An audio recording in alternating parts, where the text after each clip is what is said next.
When we talk about gender identity and sexual orientation, it's a very broad subject area. It's very close to our heart. And today I thought about exploring a bit, how do I identify? What do I share? But to start with, when did I first know about gay people? And I say the term gay because, well, for me, I'm almost 70. And so when I was growing up, it was the 50s, the 60s. It was completely invisible. And when I did get to know a little bit more about it, it was about gay men.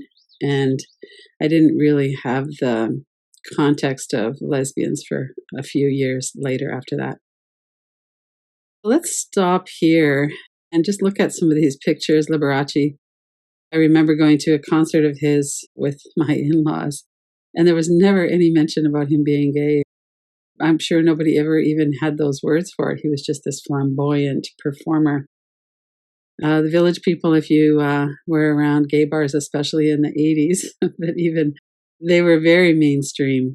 Everybody knew about the Village People and YMCA, all of those songs.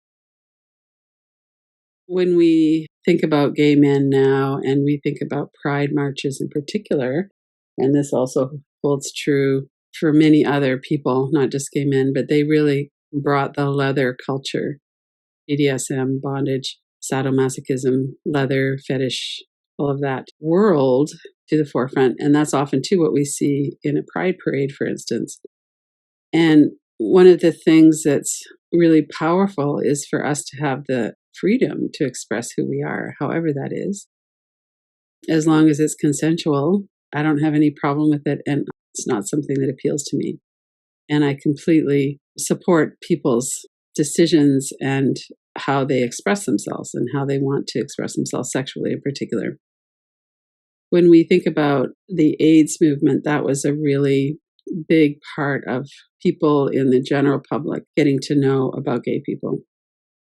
A little bit before and around that time, there was the feminist movement, Billie Jean King, who famously challenged Bobby Riggs, another tennis star, to a match and won because he was expressing such male chauvinist views that no woman could ever beat him at tennis. So we grew up in this culture. Depending on what age we were, if you're younger, then you probably grew up in a culture where you knew about gay people from the start. And if you were kind of in a small prairie town like me in the 50s, 60s, I didn't even know it existed. And when I did learn about it, when I was like 18, 19, 20, it was really mostly just gay men that were visible.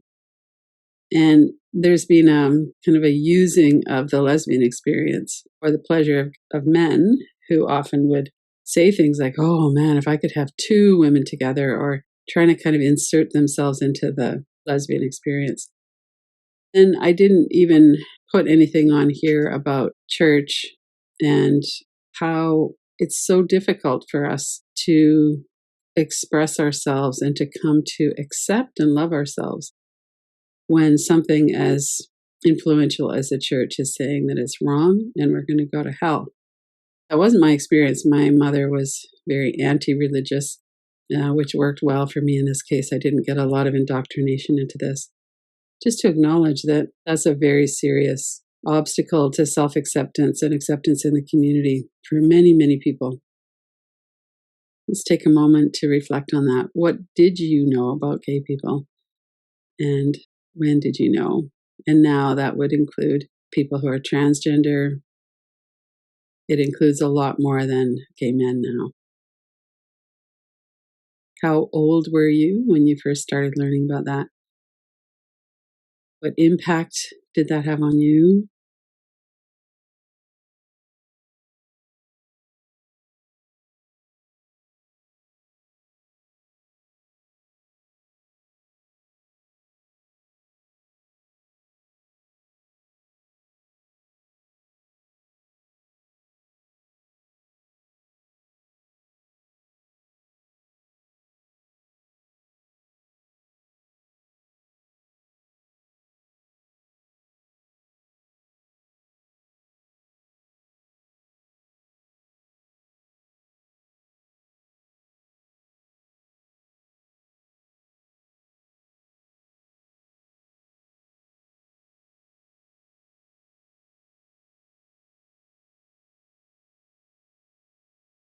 Alok Menon is a performer, a poet, a scholar.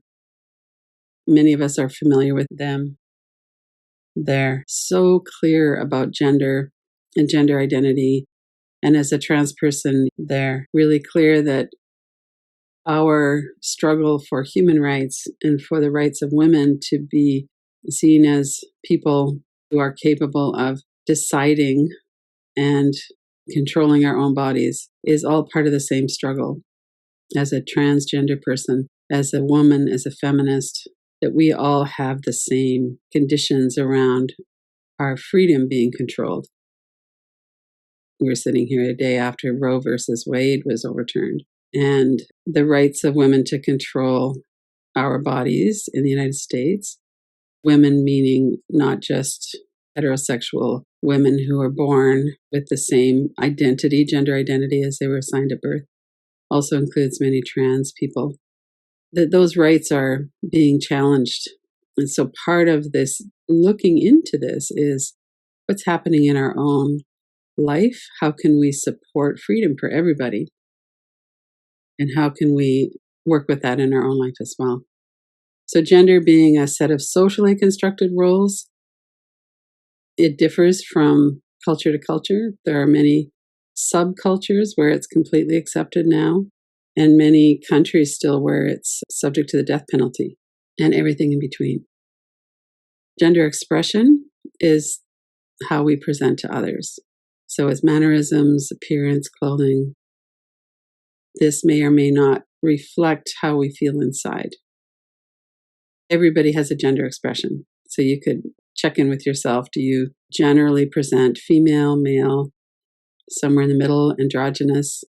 And also to really acknowledge that this is culturally shaped. This isn't something that's set in stone. When we think about a few hundred years ago, many men were wearing long wigs, makeup, fancy clothing. It's not something that's inherent in us. It's something that's cultural. But gender identity is our deeply held sense of who we are. Do we feel female? Do we feel male? And it's helpful to know what that means to us. Gender diversity is normal. It's not an illness. It's not something that's wrong with us. Our culture has some ideas about that, but that doesn't mean that it's right. Non-binary, which is something I've recently began describing myself as or labeling myself as, is people who don't subscribe to the gender binary. So I don't consider myself male or female. That's something that many people would be interested in exploring, I think, in terms of how do I know who I am when in relation to gender? And part of that, so much of that is conditioning and how our culture tells us who we are. If we're born in a body that's assigned male at birth or female at birth, our conditioning is that way. We get the trucks or the Barbie dolls, and this isn't inherent to who we are. And if there's a tension between that, if there's a feeling of, I don't want to play with dolls, I want to play with trucks, or I don't want to play with trucks, I want to play with dolls, or I want to play with my painting, or whatever it might be. When we look back at our conditioning, we can see how constrained we are and how painful that is for people who don't fit the so-called norm. And then gender liberation is ending the gender binary so that nobody has to fit into a hole. We can be fluid, we can explore different things at different times in our life, and we don't have to fit into kind of a heteronormative, I'm this, I'm that, I'm not this, I'm not that. We'd be free to explore. And the socialization, again, is just this conditioning. Parents, teachers, our general culture is changing around that. So we're seeing much more positive representations of a wide range of gender possibilities. And that's not something that was around when I was growing up, for sure. To see how startling it is to see people who are breaking or challenging the gender binary. And Alok Menon is an amazing person to check into in terms of understanding. The scholar, really smart, really radical, really understands this and challenges it. And in his expression, comes across as someone who's very comfortable with body hair, with their feminine looking dress, they don't have a comfortable appearance necessarily. And I think part of that is that they are trying to challenge that and challenge our view of that. And I find it really interesting just to see my unconscious, my conditioned response coming up at times. I really love their work. So let's go into an inquiry now. When we talk about what we want to see, that's something that's really deep inside of us. And it's something that's outside of us. And it's in relation to the people that we know, how we express ourselves, how safe we feel.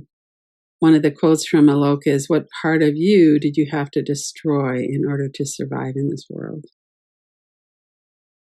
And if you were anywhere outside of the heterosexual norm, it relates specifically to you in terms of gender. And it relates to everybody in other senses as well. So we all get this on some level. So let's pause and go into the inquiries now.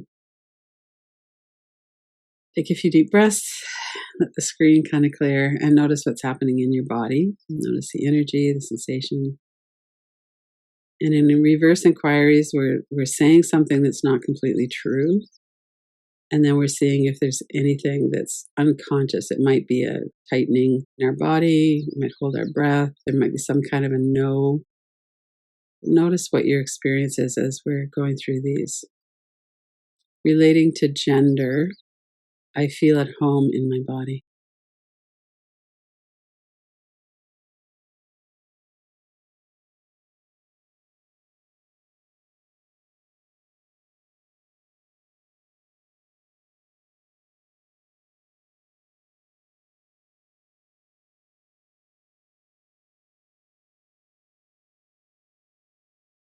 And that might be that you feel comfortable with the gender identity that you were assigned at birth.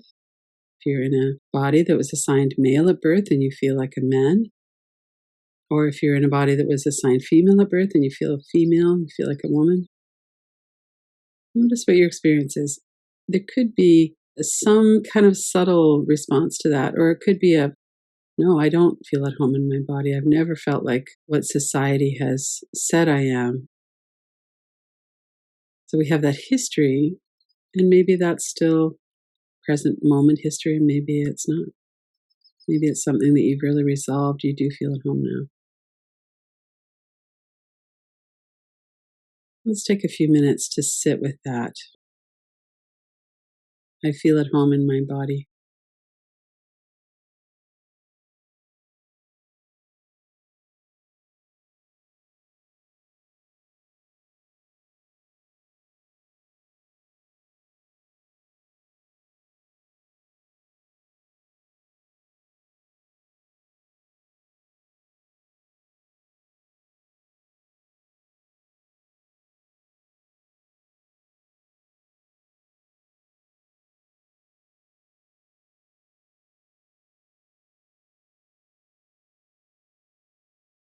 And as you're sitting with that and exploring that, notice if there's any holding of your breath, if there's any feeling of shame. See if you could let that go. You could tap on your forehead if there's some compulsive thinking going on. Take your attention into the sound and sensation, away from the thoughts.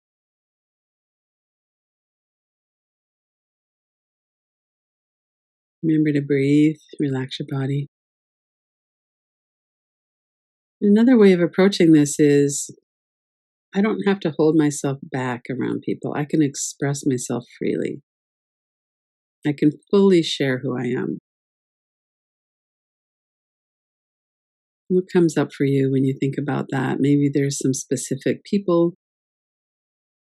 Do you act the same way? Do you feel free to act the same way everywhere? Are there kind of some strategies around, well, when I'm at work, I'm out, I'm not out, but I'm not fully out, or with certain family? And notice what's your experience with that.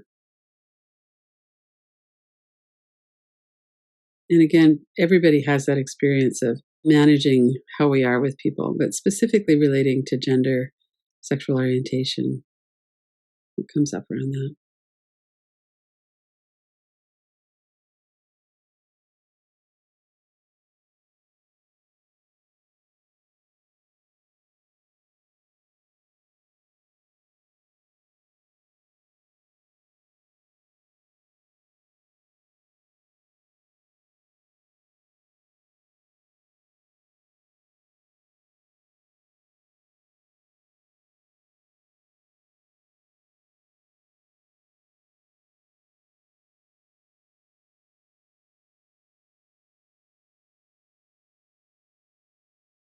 And if you find that your mind is wandering off, see if you could just bring it back.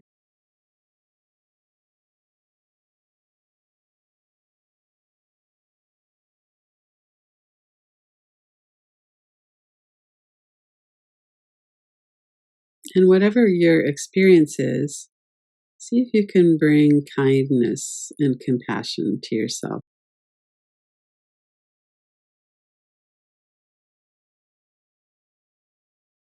Our gender expression, our sexual orientation are so filled with shame for so many of us who didn't fit into that narrow concept of what we should be, how we should express, how we should feel. If there is a feeling of there's something wrong with me, that's something that we could look at too. Or maybe it's that you did fit in with a culture, but a friend of yours didn't. And you have some memories and experiences of that.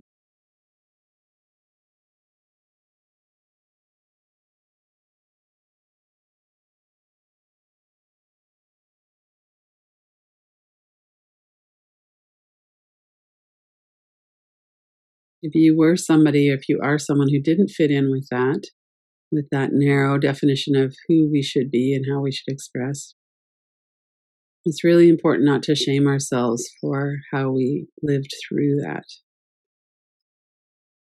There's no right or wrong about I should be out fully all the time. We're just exploring, when can I fully be myself? And when do I hold myself back? How does that work? What would it feel like to be more free?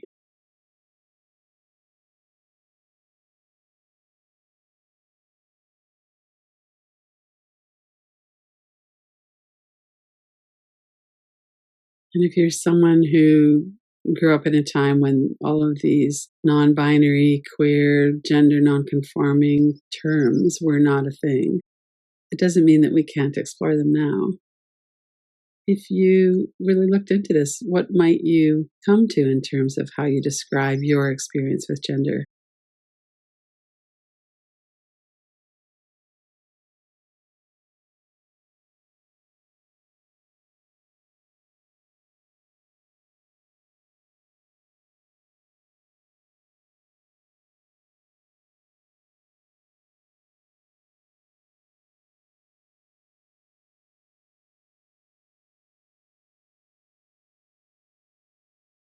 You don't have to stick with this wording, it might be something else.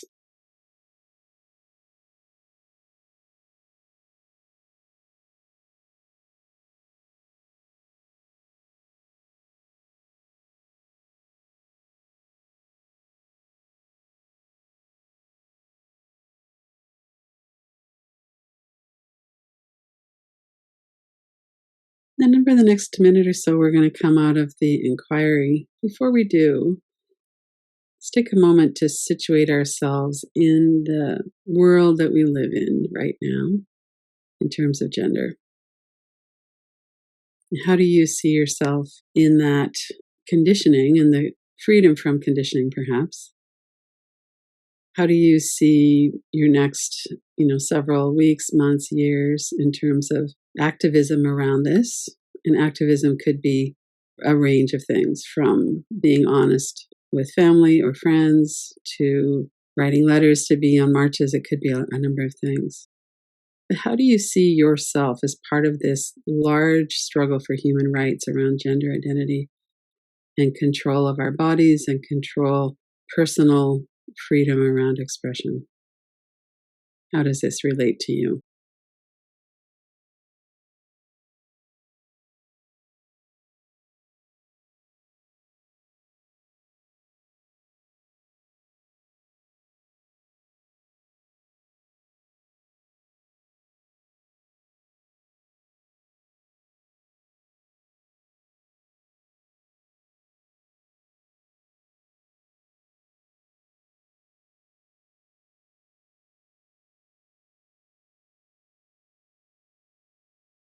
And then coming back into our own hearts, noticing if we could be present with ourselves with kindness, particularly if we have an experience of being outside of what's being accepted by our culture. there's a lot of pain there, and we've had a lot of times of not feeling included, sometimes of danger, being yelled at or hurt in some other ways. That awkwardness of not being able to really share what we did on the weekend when we're at work. There's all kinds of ways that that could have come into your life and woven into your experience. So, whatever your experience was, just to be in your own heart for a minute with ourselves and with other people that we care about as well.